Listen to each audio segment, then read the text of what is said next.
আটাচুৰ উপসভাপতিৰ চাকৰিৰ নামত ধন লুণ্ঠন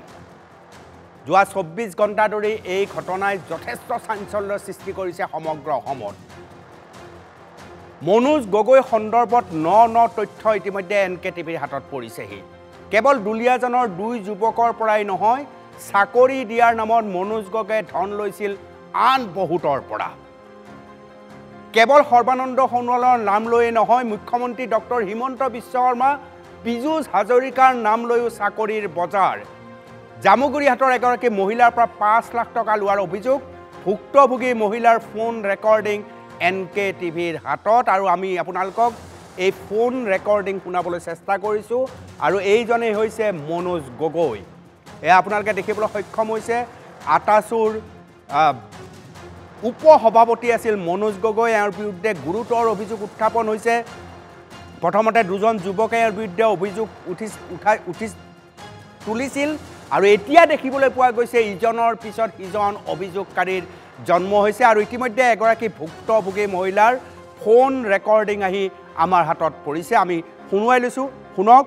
কেনেকৈ মনোজ গগৈ তেওঁলোকৰ পৰা ধন লৈছিল মই টাইখন ছাত্ৰ সন্থাৰ মানে সদৌ অসমৰ ধেমাজিৰ যুটীয়া সম্পাদক আছিলে 2022 চনত মনোজ গগৈকে জানো মানে তেওঁকে জানো কি কেন্দ্ৰীয় সমিতি আছিলে তেতিয়া আৰু ময়ো তেওঁক মানে কি দাদা হিচাপে তেনেকে হেৰি কৰো গণ্য কৰো সন্মান কৰিছিলো হয় তেখেতৰ মানে কি হয় মোৰ পৰা কিছু টকা লৈছিলে মানে আপোনাৰ পৰা টকা লেনদেন কৰিছিলে হয় টকা লেনদেন কৰিছিলে মানে তাৰপিছত 2022তে কৰিছিলে 2022ৰ 27 জুলাইত নিছিলে তেওঁ 1 লাখ টকা এটা এইটো কি কাৰণে লৈছিলে এইটো মানে কি আপোনাৰ এইটো হেৰি সম্পৰ্কত তেওঁ নিছিলে চাকৰি সংক্ৰান্তীয় কথা বতৰা এটা চলিছিলে তেতিয়া তেওঁ ক'লে বোলে আমাৰ কেইটামান পোষ্ট আমি লৈছো হিমন্ত পীযুষহঁতৰ লগত কথা পাতি দিব গতিকে মই 5টা 7টা মানৰ তেনেকুৱা হেৰি পোষ্ট ল'ম এনেকে কৈছিলে আৰু তেতিয়া মই কৈছিলো তেতিয়াহ'লে তেনেকে হেৰি মোৰটো চাই দিব তেতিয়া তেওঁ ক'লে বোলে হ'ব মই চাই দিম এনেকে ক'লে তেতিয়া তেওঁ পীযুষ আৰু হিমন্তৰ পন্থী কাৰোবাৰ লগত কথা পাতি মোক ক'লে বোলে 5 লাখ টকা এটা লাগিব বুলি তো আপুনি কিমান তেখেতক তাৰপিছত মই 27 জুলাই মোক হেৰি নিলে 1 লাখ টকা এটা নিছিলে হয় আপোনাৰ পৰা হয় কেছ নিছিলে নে আপুনি কেছ নিছে হেৰি গুৱাহাটীৰ পৰা তেওঁ কিবা প্ৰগ্ৰেমৰ পৰা আহিছিলে আহি পিনে তেতিয়া তেওঁ ভুক্তভোগী মহিলাৰ পৰা কিমান ধন লৈছিল মনোজ গগৈয়ে ফোন ৰেকৰ্ডিঙত আপোনালোকে ইতিমধ্যে গম পাইছে এই গোটেই বিষয়টোত লাগি আছিল আমাৰ সতীৰ্থ সাংবাদিক বনজিৎ এই মুহূৰ্তত মোৰ লগত পোনপটীয়া সম্প্ৰচাৰত উপস্থিত আছে আৰু বনজিৎ উপস্থিত আছে এই মুহূৰ্তত ডেস্কত বনজিৎ শেহতীয়া আপডেট শুনিছোঁ মনোজ গগৈক ইতিমধ্যে অব্যাহতি দিছে তোমাৰ পৰা জানিব বিচাৰিম শেহতীয়া আপডেট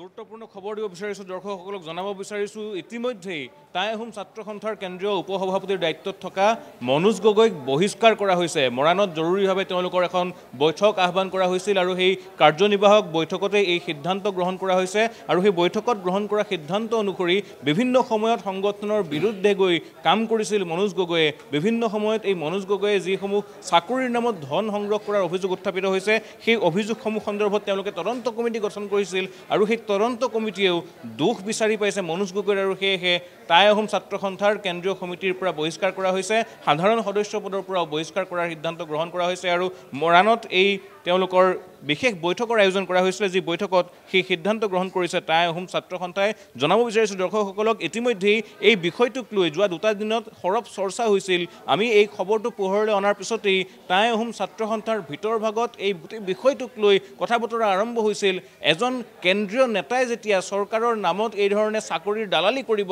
তেওঁলোকৰ দৰে নেতাৰ জৰিয়তে এটা সংগঠন কি ধৰণে আগবাঢ়িব বা যিটো জনগোষ্ঠীৰ ৰাইজৰ উত্তৰণৰ কাৰণে সেই সংগঠনটো গঠন কৰা হৈছিল তেওঁলোকৰ হৈ সেই নেতাই কিমান দূৰ কাম কৰিব তাক লৈ প্ৰশ্নচিহ্ন উত্থাপিত হৈছিল আৰু সেই বিষয়সমূহক লৈ আলোচনা চলি থকাৰ মাজতেই দেখিবলৈ পোৱা গৈছে সিদ্ধান্ত গ্ৰহণ কৰা হৈছে টাই আহোম ছাত্ৰ সন্থাই বহিষ্কাৰ কৰিছে তেওঁলোকৰ উপসভাপতি মনোজ গগৈ অনুপম বঞ্জিত বহুত ধন্যবাদ বঞ্জিত বহুত ধন্যবাদ বঞ্জিতে এক ডাঙৰ খবৰ দিছে গুৰুত্বপূৰ্ণ খবৰ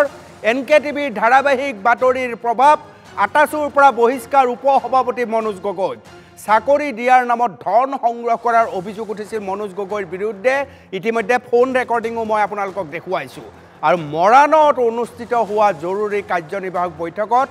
সিদ্ধান্ত লোৱা হয় আৰু সিদ্ধান্ত মৰ্মে ইতিমধ্যে মনোজ গগৈ উপসভাপতিৰ দায়িত্বৰ পৰা অব্যাহতি দিয়া হয় সভাপতি মিলন বুঢ়াগোহাঁই সম্পাদক ভাস্কৰ বৰগোহাঁই কাৰ্যকৰী সভাপতি দেৱজিৎ গগৈ আৰু লগতে ২৭জনীয়